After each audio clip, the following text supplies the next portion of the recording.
ये है दिल्ली दर्पण।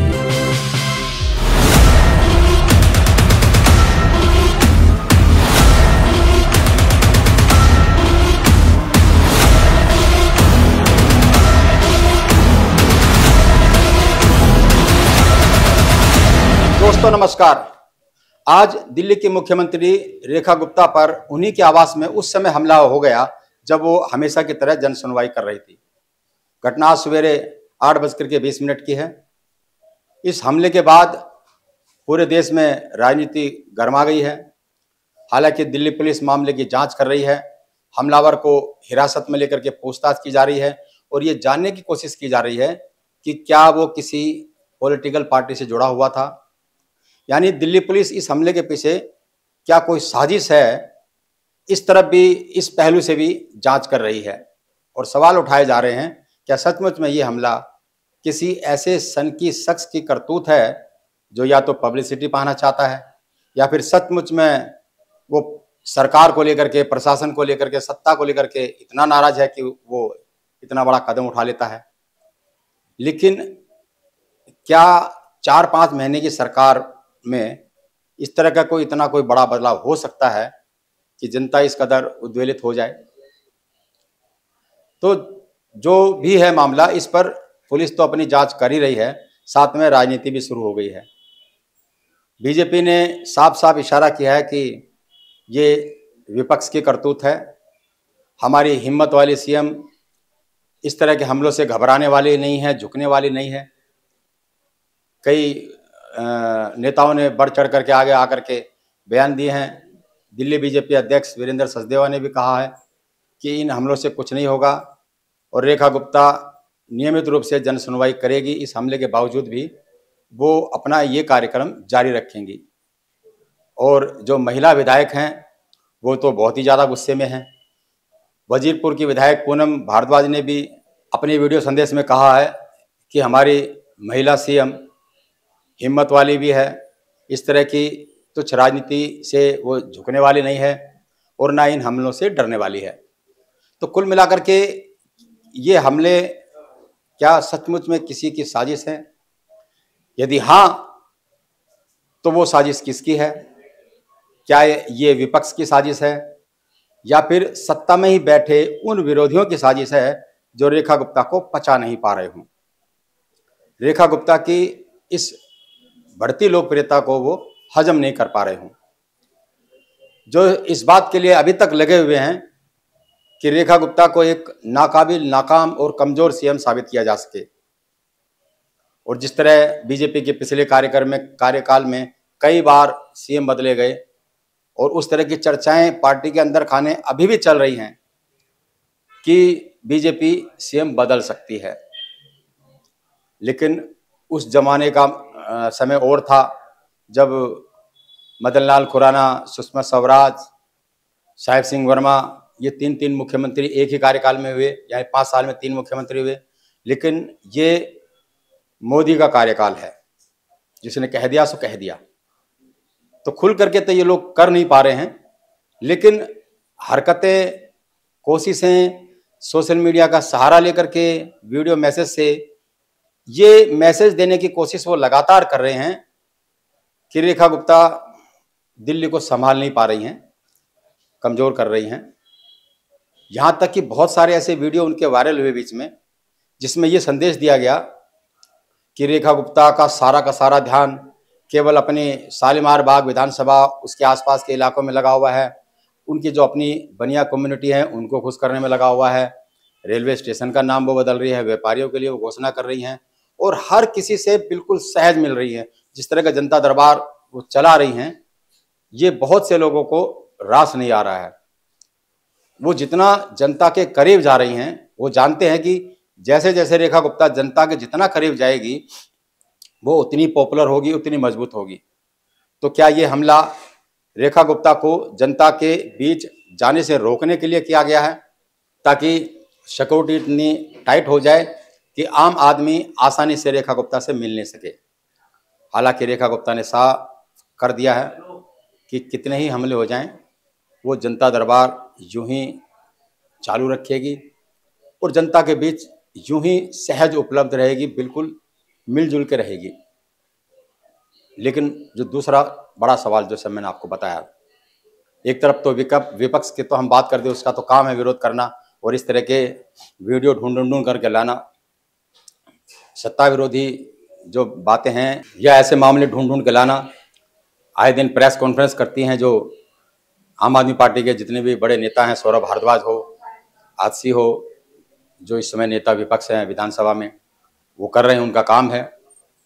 लेकिन सबसे बड़ा सवाल जो है और अंदेशा जो है वो बीजेपी के अंदर बैठे, सत्ता में बैठे लोग, उनकी ओर इशारा ज़्यादा करते हैं। जो मेरी बहुत सारे बड़े नेताओं से बात होती थी, जिनको समय समय पर, एक तो यहाँ तक भी हैं जो अपने आप को बहुत हिंदूवादी, मंदिर प्रकोष्ठ धूमधाम से चलाए, वो खुल के अभी भी कहते हैं कि सीएम बदली जाएगी। अपने जो कार्यकर्ता हैं उनको वो अक्सर कहते थे, मुझे खुद कहा उन्होंने कि ये तो एक सीएम तो उनका बनना तय था, लेकिन एक सर्कमस्टांसेस ऐसे बन गए, राजनीतिक फ्रेमवर्क ऐसा बन गया कि उसमें रेखा गुप्ता को सीएम बना दिया गया।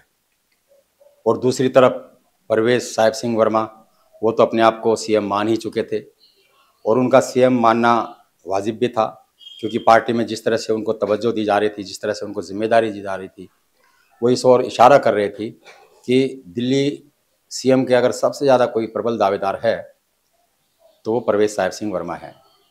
और उनकी दावेदारी इसलिए भी ज़्यादा बनती है क्योंकि उन्होंने आम आदमी पार्टी के चेहरे, दिल्ली के मुख्यमंत्री को हराया, उन्हीं की उस विधानसभा सीट से जहाँ से चुनाव लड़ने में, जिसके सामने चुनाव लड़ने में बीजेपी के बड़े बड़े कदावर नेता जो वो भी घबरा रहे थे और उसे पॉलिटिकल सुसाइड करार दे रहे थे। लेकिन परवेश वर्मा ने चुनाव लड़ा और जीता। हालांकि चुनाव तो जितने भी थे, बीजेपी के बड़े बड़े नेता, कई नेता जो है ना, बड़े बड़े आम आदमी पार्टी के नेताओं को हरा चुके हैं। चाहे बात सत्येंद्र जैन की हो, चाहे बात आपके मनीष सिसोदिया की हो, कितने बड़े बड़े नेता हैं जो चुनाव हार चुके थे। तो इस नाते भी बहुत सारे नेता रेखा गुप्ता को नहीं बचा पा रहे थे। विजेंद्र गुप्ता हैं, बहुत अनुभवी, बहुत सीनियर नेता सदन की भूमिका निभा रहे हैं, लेकिन फिर भी उनको ये बात हजम नहीं हो रही थी कि रेखा गुप्ता आम लोगों के बीच में इस तरह घुल मिल जाएं, उनकी पॉपुलैरिटी लगातार इस तरह से बढ़ जाए कि उनको हटाना बड़ा मुश्किल हो जाए। तो ये हमले क्या उसी ओर साजिश कर रहे हैं? मैं कुछ आपको और पीछे ले जाऊं। जैसे ही रेखा गुप्ता सीएम बनी थी तो बहुत सारे भाषण उनके, जब वो कहीं जाती हैं कार्यक्रम में, तो एक स्वाभाविक रूप से लोगों से संवाद करती हैं। उसमें कोई बनावट नहीं होती, सीधा उन लोगों से संवाद होता है जो लोग उसके सामने होते हैं या जो लोग मंच पे होते हैं। मुझे ध्यान आता है परवीन खंडेलवाल और जो जिस वैश्य कम्युनिटी से वो आती हैं, अग्रवाल समाज से वो आती हैं, उन सबका एक स्वागत समारोह था। उस स्वागत समारोह में भी रेखा गुप्ता ने अपने समाज के लोगों को ये वो संदेश देना चाहती थी कि आप मेरे लिए बहुत मायने रखते हैं।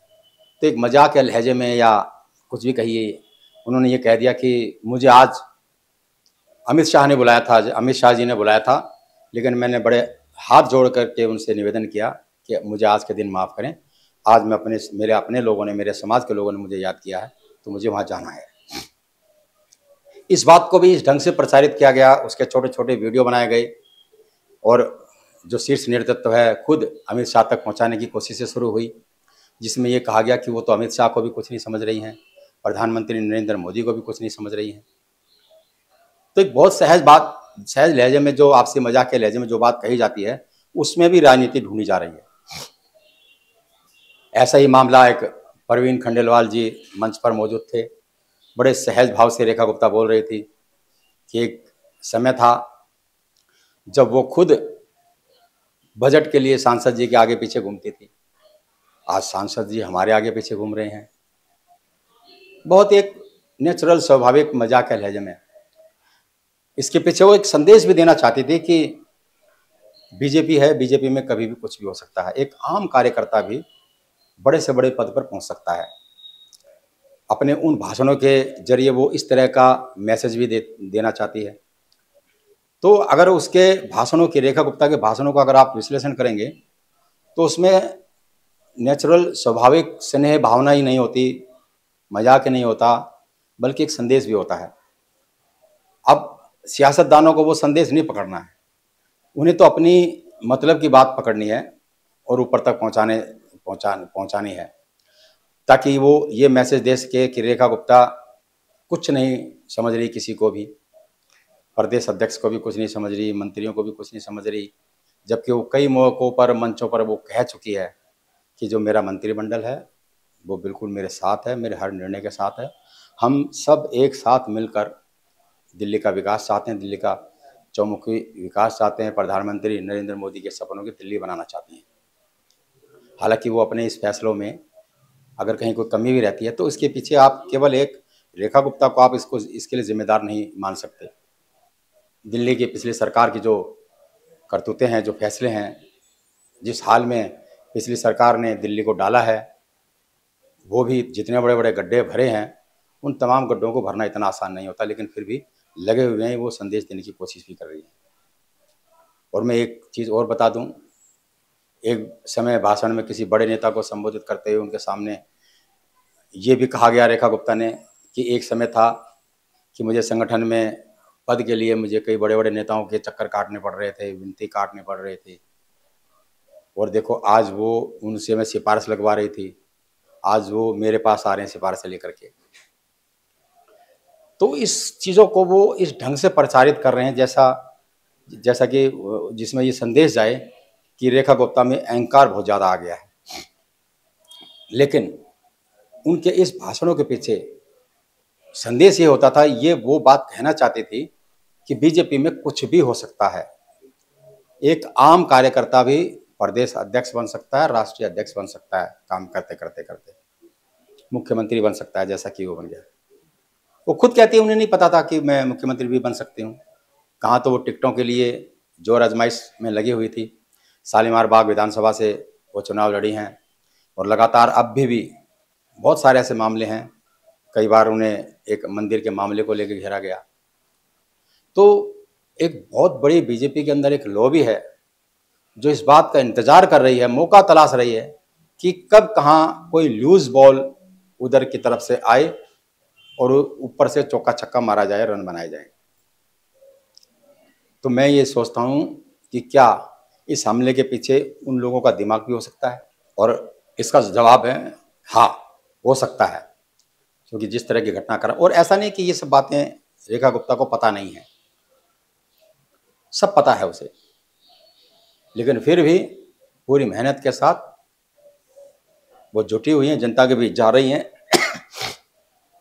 जो भी नीतियां केंद्र सरकार बना रही है उनको लागू कर रही है। तो ऐसे में बड़ा सवाल यही है कि क्या ये साजिश है? अगर साजिश है तो इस साजिश के पीछे कौन? विपक्ष में बैठे लोग या फिर सत्ता में ही बैठे रेखा गुप्ता के विरोधी? लेकिन सबसे बड़ा सवाल ये कि क्या इस हमले के बाद जिस सहज भाव से रेखा गुप्ता आम नागरिकों से मिल रही थी, उनके बीच जा रही थी, वो लोग खुल करके अपनी बात आमने सामने प्रत्यक्ष कह पा रहे थे, क्या उस पर कोई असर पड़ेगा? क्या जनता से दूर हो जाएगी? यदि ऐसा हुआ तो ये उन विरोधियों की, चाहे वो विरोधी सत्ता में बैठे लोग हों या विपक्ष में बैठे लोग, उनकी ये योजना कामयाब हो जाएगी। बहुत बहुत धन्यवाद।